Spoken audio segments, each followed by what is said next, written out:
you just mentioned it, and you wasted time, you wasted energy before, that saying yes to this is probably scary. Because you feel like it's not going to work and nothing is probably going to happen, even though part of you is saying, I really think something good can happen here. The other part of you is like, I can't, not again, not again. Sienna, Osta, am I hearing you correctly? Yes. Okay, awesome. Thank you for being honest. So when you think about this tonight, though, do you actually think you're going to think good things or bad things tonight? I feel like if I walk away and I'm not signing anything, I'm not getting really excited about it, I'm going to be thinking negative, all negative, and then I'm just going to walk away. Of course. Thank you for being honest. And I don't close people, I don't try to close people, but may I offer a couple of thoughts, and then you will, of course, make your decision. Would that be okay? Yes. Yeah. So what I believe is exactly what you just said. And people are correct that they make horribly bad decisions when they get excited. But they also make tremendously good decisions when they get excited. They do. Okay. And so if you are left to think about what this is on your own tonight, you're going to drift because the chemicals out of your body are making you feel good about this, close enough to say yes, and then there's the other chemicals in your body that are causing you to say no. By the way, I actually say this to humans. Like, this is what I would say, right? And so what I would love to do is for you to tell me everything you're afraid of, please, so we can deal with it now. And what I'd love to know is, if not this, then what? Right? So you have a problem, you've articulated your problem. I've articulated a solution and I feel incredibly and tenderly confident. Yes. If not this, then what? And if you don't have that, and please tell me what you're comparing me to. Is it like to a marketer that's going to help you get petition signed? Like, what's the strategy if not this? And what I'm guessing, Sienna, Osta, and please tell me if I'm wrong, you don't have a different option. You're just afraid that this option will not actually work. It'll be devastating, disappointing, and may prevent you from finding the correct option.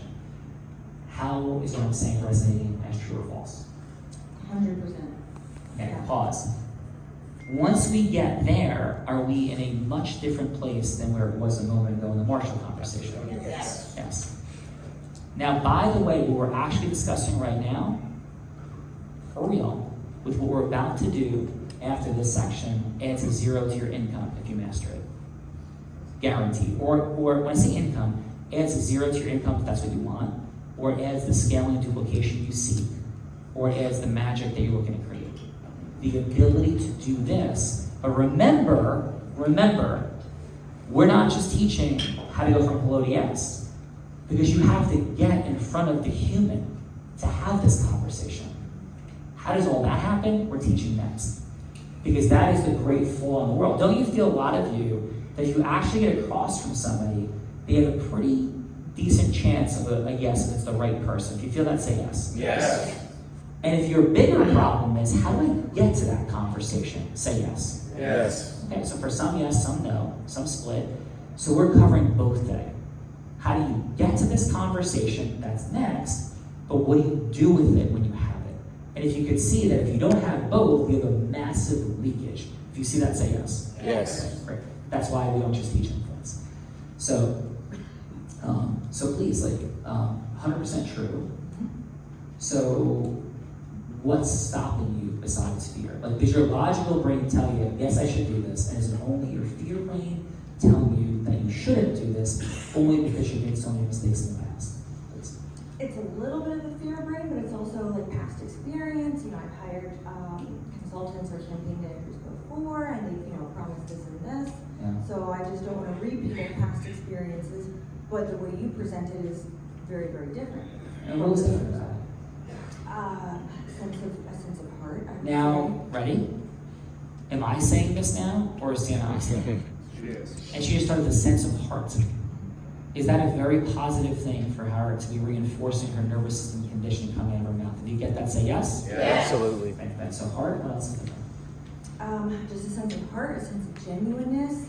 By asking, I forget exactly how you phrased it, but by asking, if not this, then what? Yeah. That makes me think, okay, he's really thinking this through. He really wants this to work. That kind of shows an extra step of commitment, dedication, and that is very comforting.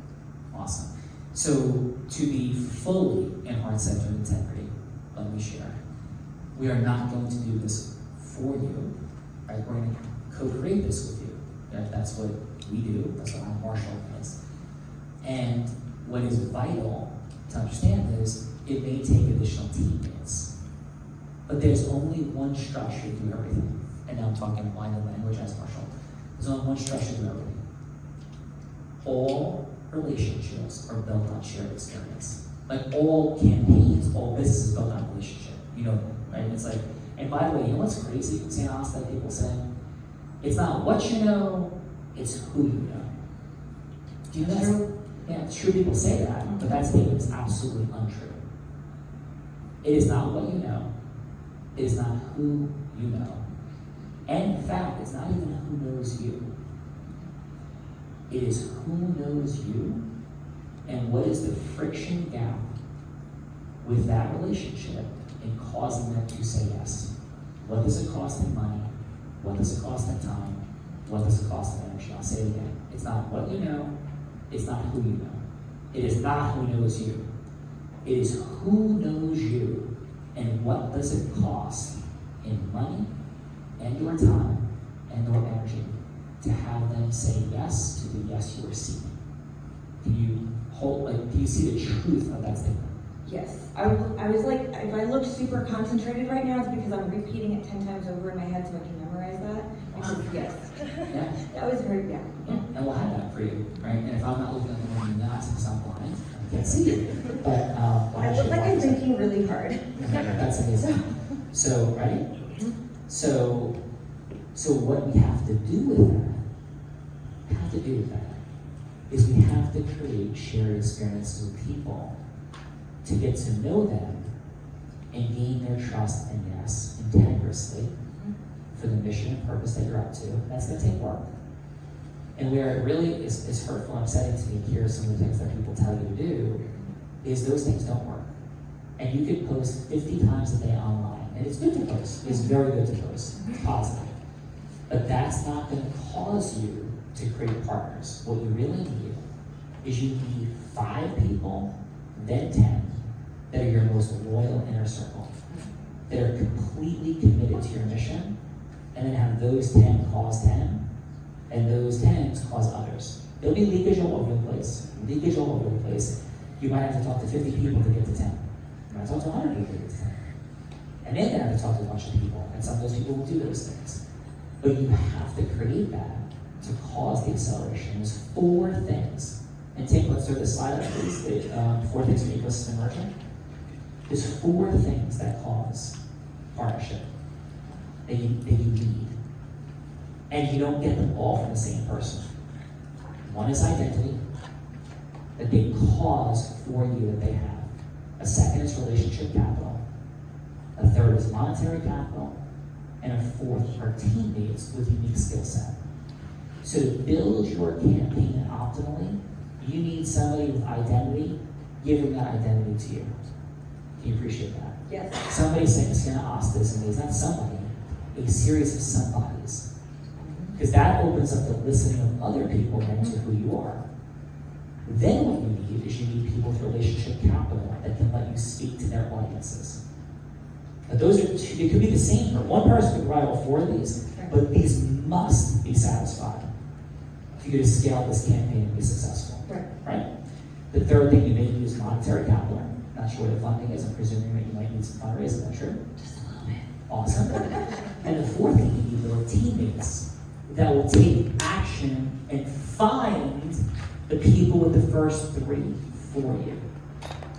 Can you appreciate that? Absolutely. That if it's you seeking identity, you seeking relationship capital, you seeking monetary capital, you're going to die of exhaustion. Make sense? Yes. So that's what we teach you. But then we'd be working on how do you become masterfully having them see their future in your work, and not just this campaign. But here's the drop the mic, right? I'm holding the mic with 2 hands. And you are sitting down, I'm on, right? Yes. It's why working with you will create value for their dreams beyond putting you in office.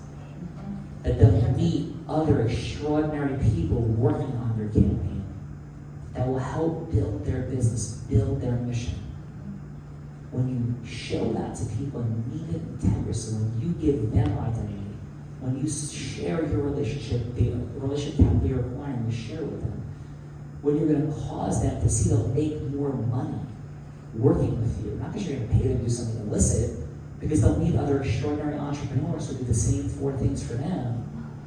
Have you ever heard anybody talk to you in the coaching training space saying those types of things to you?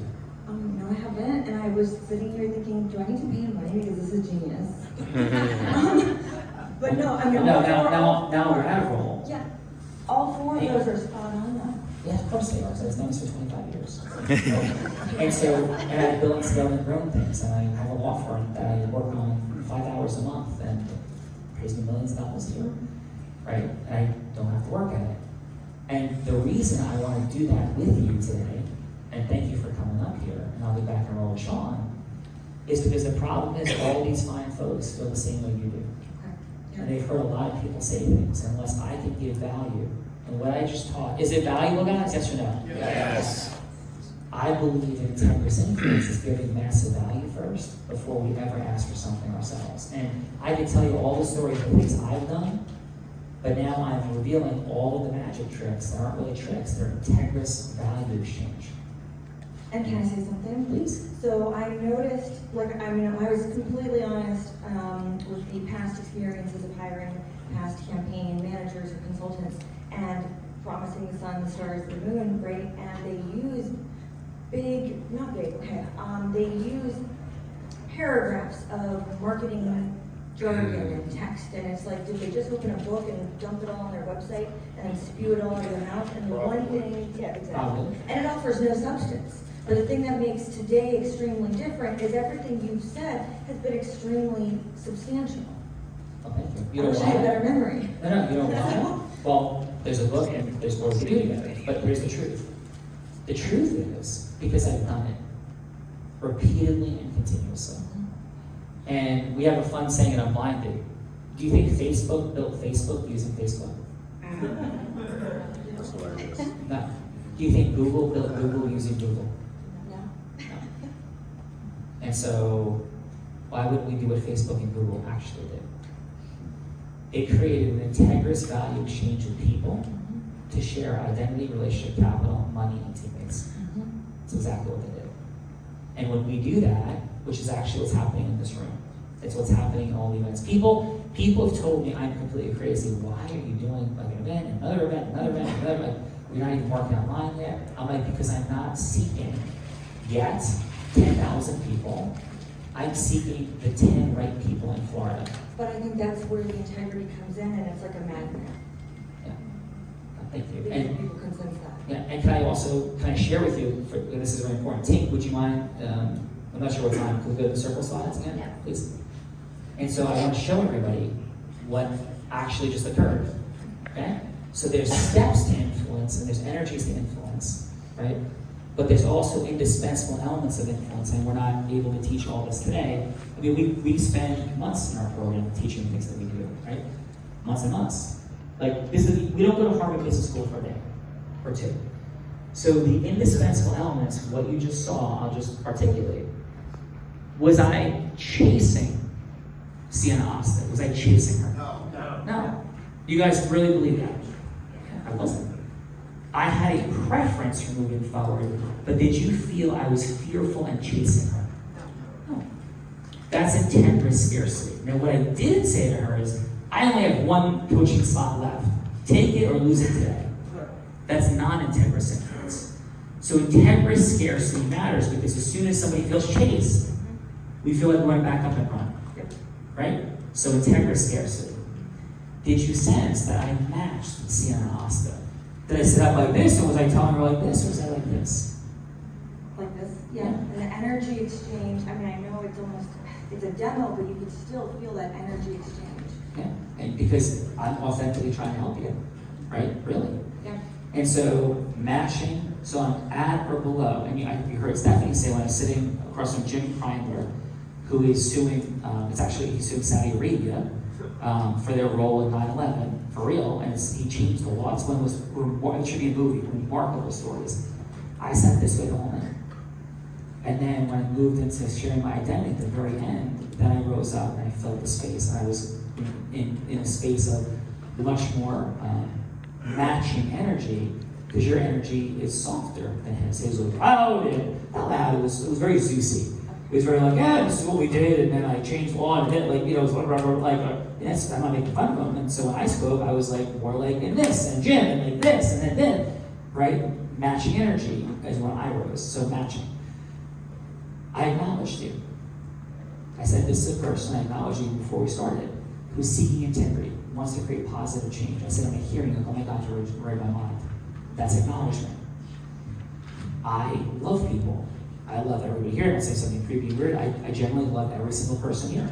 Man, Sean. Oh, thanks, brother. With boundaries, right? With we're not gonna cozy up tonight. No, thank you. I love you guys. I'm having fun and joking. Fun energy matters. But I do love people, and what I define love as is not blaming, not judging, and realizing that everything from every human being is an act of love or a cry for help. An act of love or a cry for help. That's it. There's no third thing. So, and this is gonna, and please, I don't want to lose you because we have a deep connection on this, but I'm gonna say something really crazy. I wouldn't go that far. I love with boundaries my ex-wife, and she threw an iron at my head as I was going down the stairs and hit me in the head with a kidney. Now, she's not gonna be in my space, right? And she tried to come back in my space lots, and I love her, and I'm very proud of the journey she's on, unconditionally, with boundaries. And so when we love people unconditionally, we feel it. And in business, that matters. In business, that matters. So loving people is why you can feel that. Because I am going to talk to you the same way if I can have a financial exchange with you. I'm going to talk to you the same way I'm going to talk to an Uber driver, right? The same way I'm going to talk to somebody in the hallway, right? The same way. Loving people. Then there's level 5 listening. I couldn't acknowledge you unless I actually said, I actually saw you, heard you, and what you say mattered to me. So, and that's an extension of love, but it's a separate and indispensable element. Level 5 listening, right? And we'll unpack what that means in just one moment, right? But I want to let the other folks go and we'll do level 5 thing with somebody else. And then there's emotional, energetic transference. When I'm sitting here, you felt my heart, but you also felt my certainty. Not hope. Is that true, Sienna? Yes. Yeah. You also felt a vision, some aspirational energy of what's possible, and a little bit of fun energy and saying like what it wasn't and what it is. Did you feel all those energies from me? Yes. Yeah. So there's energetic transference coming through at a very meaningful level. Then we invoke reciprocity. I gave you truth, I leaned in, and you reciprocated with truth to me. Lovingly, respectfully, empathetically, but we're now exchanging truth because there's a reciprocal exchange of listening. Did you feel that? Yes. Okay? Then we had question and answer. I asked you shorter questions. I asked them with beautiful certainty. Some were open-ended, some were closed-ended. In agreement formation, we varied open-ended and closed-ended questions. So we were making progress because did you feel my questions were at a very high level of mastery? They're effective. Yes. And bring truth forward. Yes. And there's something, I don't know how to articulate it, I mean, I'm not the expert here, but there was, you conveyed safety and comfort. And Yes. that was a huge thing in making a decision of a Thank you for articulating. You perfectly articulated what we talked about yesterday was step 1, which is emotional rapport. And that must surround the entire communication. And soon, the only time we'll ever break rapport, once we have rapport, if we know how to do this, is if our ego becomes engaged. So what, you don't believe me? Like, as soon as any ego becomes engaged, that doesn't mean we don't drop into Zeus energy. Because I've had people like, oh, I don't know about this. I'm like, well, what do you know about it? I don't know. I'm like, well, respectfully, we call that fake confusion. Tell me what you don't know. Wow, all this coaching stuff, that's amazing. Have you ever had anybody sound like me? Well, yeah, I've been promised sun and moon and stars. I'm like, really cool. Tell me what you need. Tell me what's happening. Well, I don't know. Listen, I love you. I'm respectful to you. But if you don't want the support, you don't want to know anything, that's totally cool. But is it fair to say that like there's no listening going on? You're just really scared. I'm just telling you that the truth. Well, yeah, but I'm like, I have a right to be scared. And all of a sudden, shh. energy dropping. So we mash and we just never get emotionally engaged. Now, I get emotional, I'm human. But as soon as we do, we restore when we're dealing with other people, immediately and apologize if we ever are disrespectful and get into our ego. That's what you're feeling. That's own safety. I've fed deer out of my hand in my backyard, and I've actually had deer come up and pat me by sitting still enough. People are just all deer. Every person, a 6'8" person is still a deer when they feel like yes or no is at stake and they're scared, right? Okay. So that was question mastery and emotional rapport being maintained, because that's the steps. Emotional rapport is the step, the indispensable elements, and how we actualize those steps. Then there's validation.